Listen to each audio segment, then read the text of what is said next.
요한복음 18장 1절에서 11절입니다. 요한복음 18장 1절에서 11절 신약성경 178페이지입니다.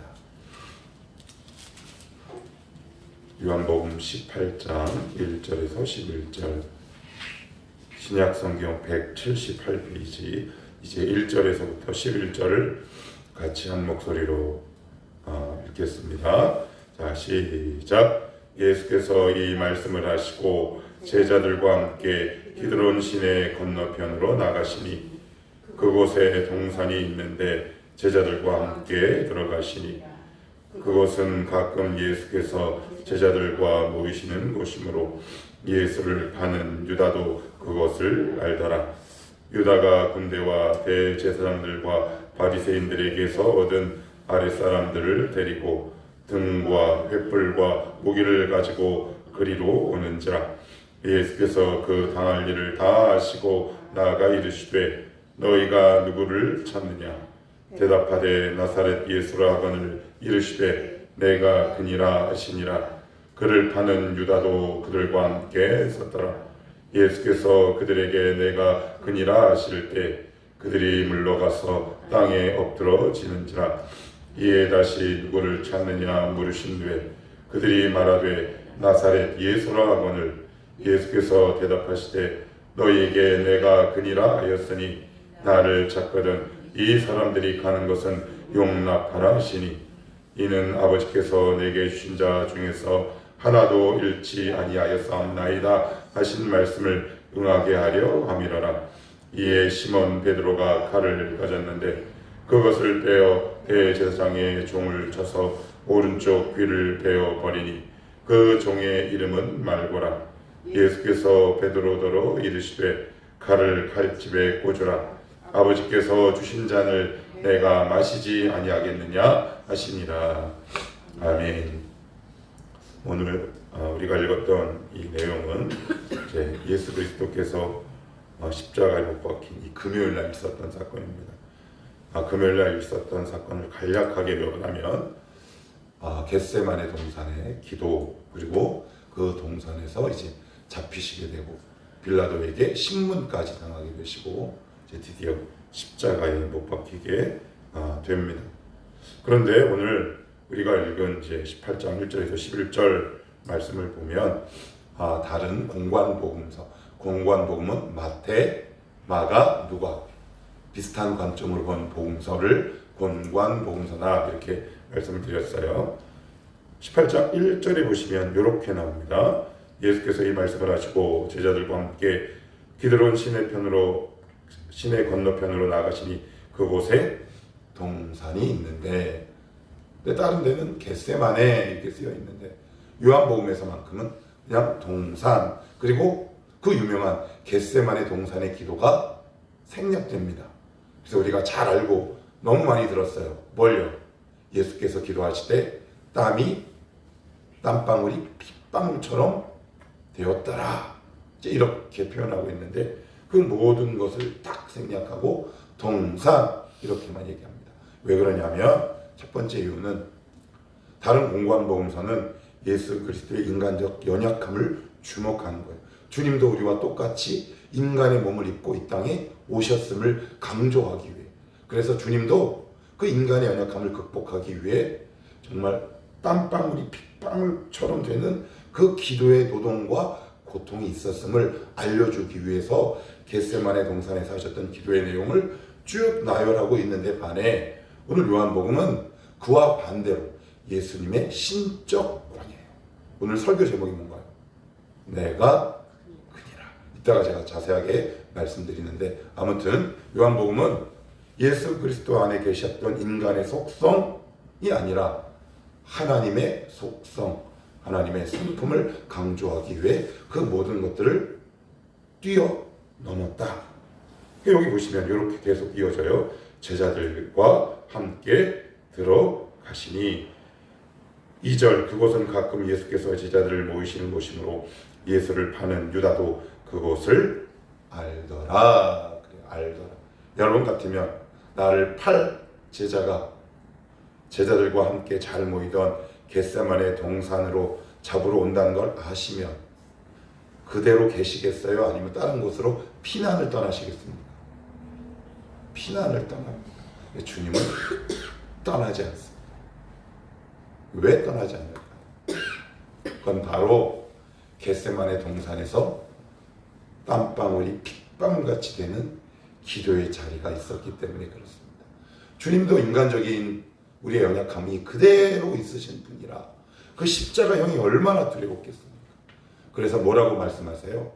주여, 할 수 있거든 이 잔을 내게서 옮기시옵소서.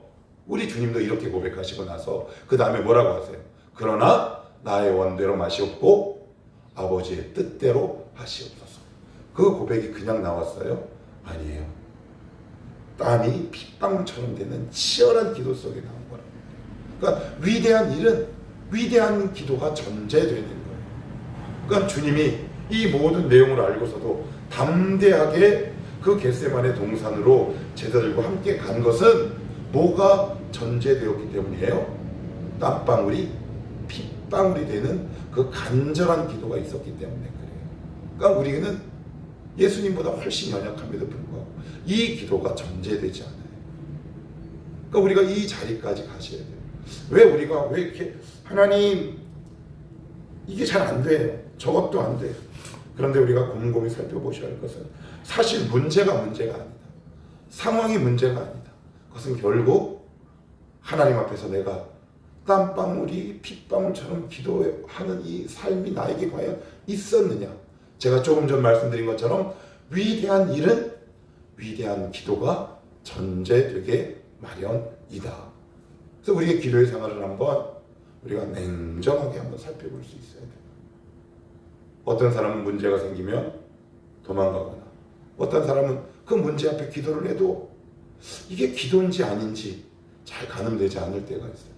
여러분 정말 십자가에 못 박힐 만한 위대한 사건과 어려운 고난의 현장 속에 여러분들이 지금 처해 있습니까? 우리 주님처럼 이런 치열한 기도가 우리 가운데 있어야 한다라고 성경은 알려주고 있어요.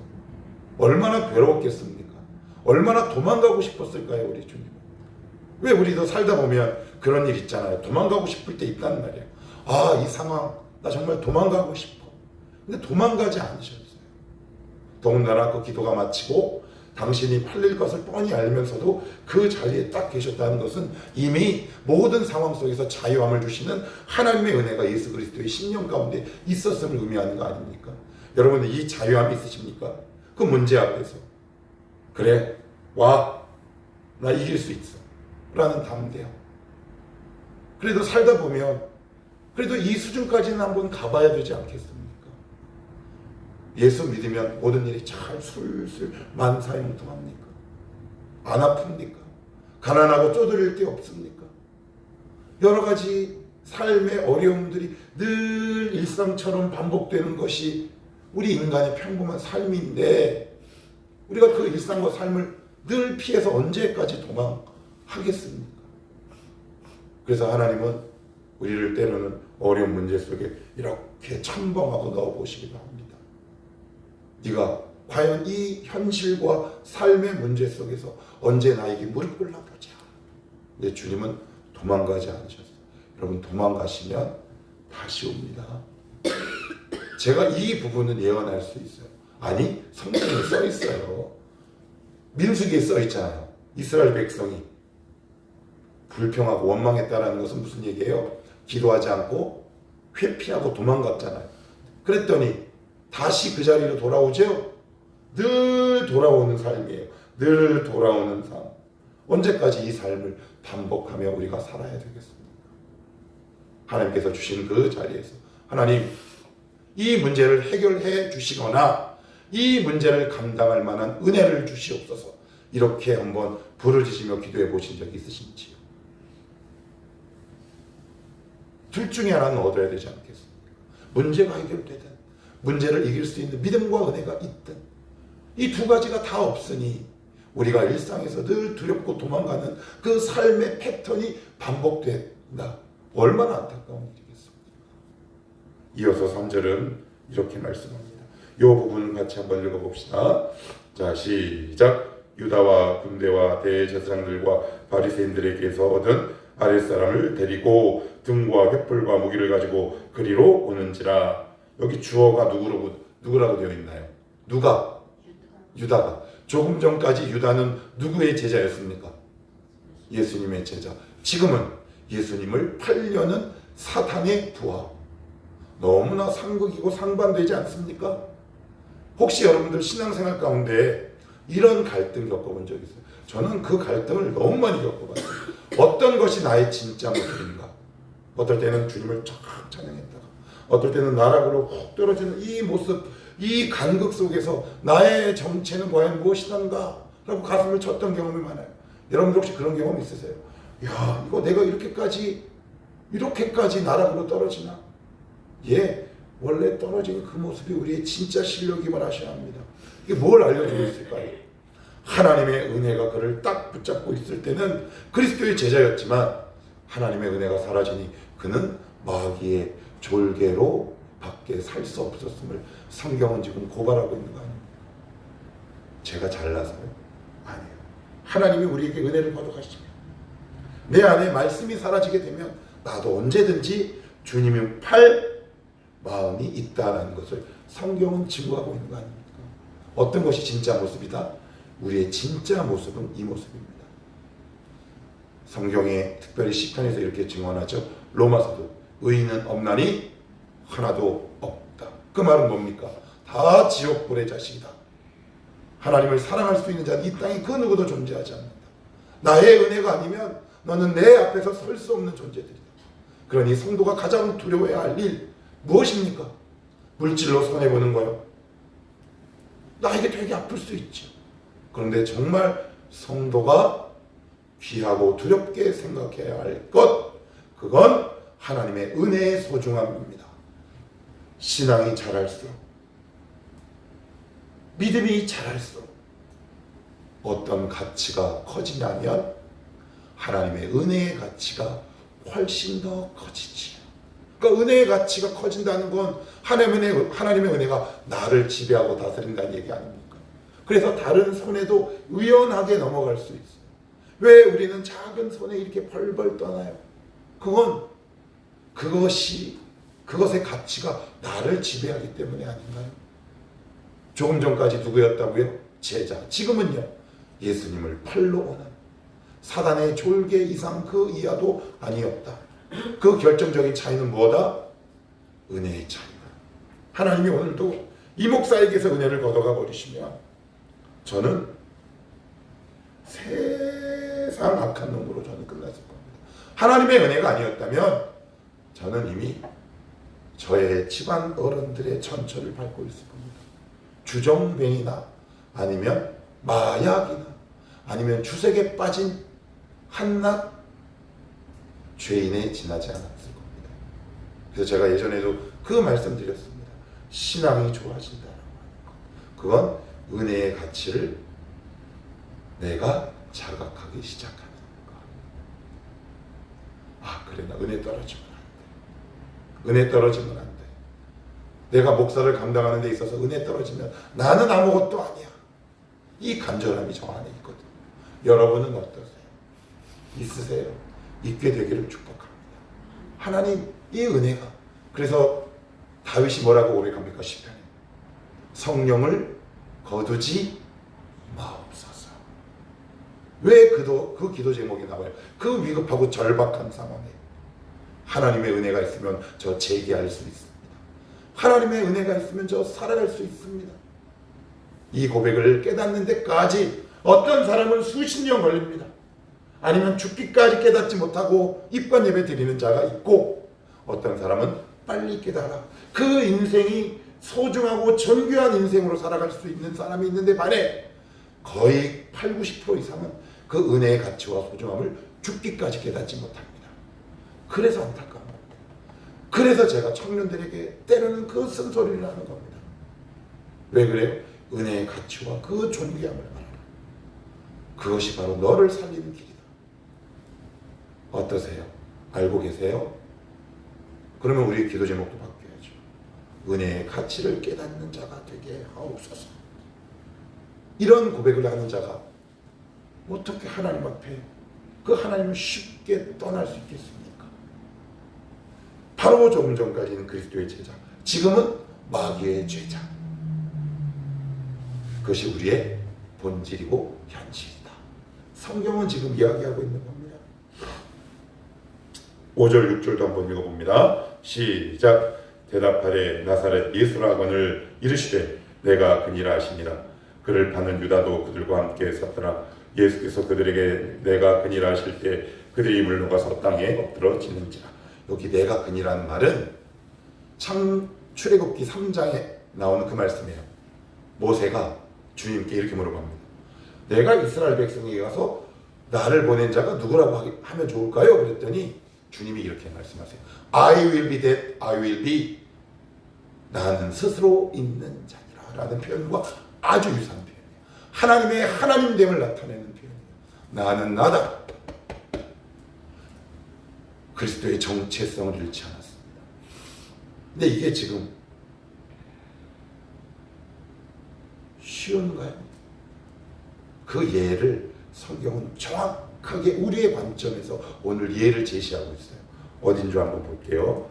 자, 10절입니다. 10절. 자, 여러분들이 한번 읽어주세요. 시작. 그것을 빼어 대제사장이 종을 쳐서 오른편 귀를 빼어버리니 그 종의 이름은 말고라. 그래요. 주님은 겟세마네 동산에서 그 핏방울 같이 흘리는 그 기도의 삶을 통과하시고 난 이후에 어떻게 그들에게 반응하셨고 대꾸하셨냐면 나는 나다. 나는 나다. 당신의 정체성을 잃지 않았어요. 여러분 언제 성도의 정체성을 상실하는 줄 아세요? 첫째, 물질적으로 손해볼 때. 그럴 땐 우리의 모습이 완전히 바뀌어버립니다. 어떤 어려운 일이 있어도 성도의 정체성을 놓지 않아야 하나님의 신뢰를 받습니다. 왜 우리는 그렇게 쉽게 성도의 정체성을 버리나요? 그 치열한 기도의 삶이 우리 가운데 없기 때문에 가장 결정적이고 때로는 물질의 손해 앞에서 우리는 그 삶의 자리, 성도의 정체성을 버려요. 그러고 나서 뭘 사용합니까? 많은 사람들이 사용하는 위급한 상황 속에서 많은 사람들이 누군가가 자기를 해하려고 할 때 여러분 같으면 무엇을 꺼내시겠습니까? 칼을 꺼내죠? 이건 단순히 칼을 꺼냈다는 의미가 아닙니다. 내 안에 숨겨진 오래 묵었던 내 삶의 방식을 꺼낸 겁니다. 평소에는 성도의 길을 가다가 조금만 손해보고 조금만 위급한 상황이 되면 그래 이렇게 살아봤자 별거 아니야. 그래 옛날대로 이렇게 살아야지. 돈이 최고지. 명예가 최고야.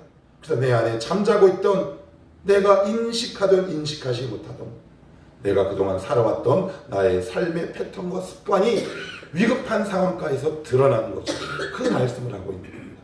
제자의 정체성을 상실해버려요. 왜요? 누가복음에 보시면 주님이 겟세마네 동산에서 막 기도하시고 나서 딱 보니까 제자들이 코를 걸며 자고 있습니다. 그런데 제자들이 왜 잤느냐? 누가복음엔 이렇게 적고 있어요. 슬픔으로 인하여 잠이 들었더라. 슬픔으로 인하여 잠이 들었더라. 물질의 손해로 인하여 잠이 들었더라. 고난 속에서 잠이 들었더라 라고 얘기합니다. 어떻게 하시겠습니까? 그때마다 막 도망가시겠습니까? 조금 어려운 일이 있으면 기도 먹기 침 흘리면서 몇 번 하다가 에이 안 되네. 에이 옛날처럼 살아야지. 언제까지 그 삶을 우리는 반복해야 하겠습니까? 하나님 도와주십시오. 저 좀 도와주십시오. 이 상황을 이길 힘이 저에게 없음을 고백합니다. 주님의 은혜가 아니면 저 아무것도 아닙니다. 라는 고백이 우리의 영혼 속에 터져 나오면 여러분 그 기도가 나오지 않겠습니까? 문제가 아니라 무릎 꿇지 못하는 우리의 얕은 믿음의 문제였음을 그때서야 알게 됩니다. 위급한 상황에 처하셨습니까? 그래서 뭔가가 이렇게 칼집에서 칼을 꺼내고 싶습니까? 이렇게 털컥. 그래서 베드로가 어떻게 됐습니까? 예수님을 결국 부인합니다. 부인하게 되지. 얼마나 많이 울었겠습니까? 이 바보 같은 이 목사는 그랬던 경험이 있기 때문에 지금도 가슴이 이렇게 쳐집니다. 그때 내가 왜 그랬을까? 근데 우리 하나님은 그 나의 상처를 보듬어 주시고 다시 하나님 앞에 설 수 있게 만드셨어요. 그러니 은혜가 얼마나 소중한지 저는 너무나 잘 압니다. 은혜와 다른 것을 바꿀 마음이 전혀 없습니다. 저는 그냥 이 자리에서 주님 오실 때까지 주님 은혜와 그 가치와 그 소중함을 저도 간직하고 그것을 알리며 전파하고 설교하며 살다가 죽겠습니다. 하나님의 은혜의 가치, 그 은혜의 위대함, 그것을 깨닫는 이 아침이 되기를 축복합니다. 하나님, 이것이 있을 때만 제가 성도다울 수 있음을 고백합니다. 그리고 나서는 11절 이 말씀을 읽고 짧게 정리하고 마칩시다. 같이 한번 읽어볼게요. 시작. 예수께서 베드로더러 이르시되 칼을 칼집에 꽂으라. 아버지께서 주신 잔을 내가 마시지 아니하겠느냐 하시니라. 각자가 감당해야 될 삶의 십자가들이 있습니다. 그 십자가들이 있어요. 내가 마셔야 될 삶의 잔들이 있습니다. 그런데 그거 아세요? 주님이 십자가에서 달려 돌아가시고 끝났나요? 3일 만에 부활하셨어요. 죽어야 부활하죠. 죽지도 않았는데 어떻게 부활합니까? 내 옛날 자아가 죽어야 그리스도의 성품이 드러나지 않겠습니까? 내 옛날 실력을 내가 갖고 있던 칼을 버려야 주님의 말씀의 칼을 잡지 않겠습니까? 그죠? 근데 우리는 이 자리가 너무 두려워. 그냥 묵묵히 걸어가십시오. 안 죽습니다. 아니 죽더라도 3일 만에 다시 부활합니다. 얼마 전에 설교를 준비하다가 한 장로님의 간증을 들었어요. 새벽기도를 열심히 나온 장로님이 어느 날 기도하고 있는데 전화가 왔답니다. 사장님, 온 창고와 공장이 불에 탔습니다. 갔더니 전소가 됐대요. 그래서 어떻게 하나님 앞에 갔대요. 그 다음날 새벽기도. 그랬더니 거기서 나오는 찬송이 주님 뜻대로 살기로. 너무 화가 나고 약을 넣더래요. 하나님, 그럼에도 불구하고 제가 이 자리를 지키겠습니다. 우리는 믿음이 얼마나 얕은지 모릅니다. 거기에 대해서 여러분들이 아파할 수 있게 되기를 바랍니다. 돈이 없어서 아파하는 것보다 내가 믿음 없음 때문에 아파하는 것이 진짜 은혜라는 것, 그것이 진짜 성도라는 것, 한번 기도했으면 좋겠습니다.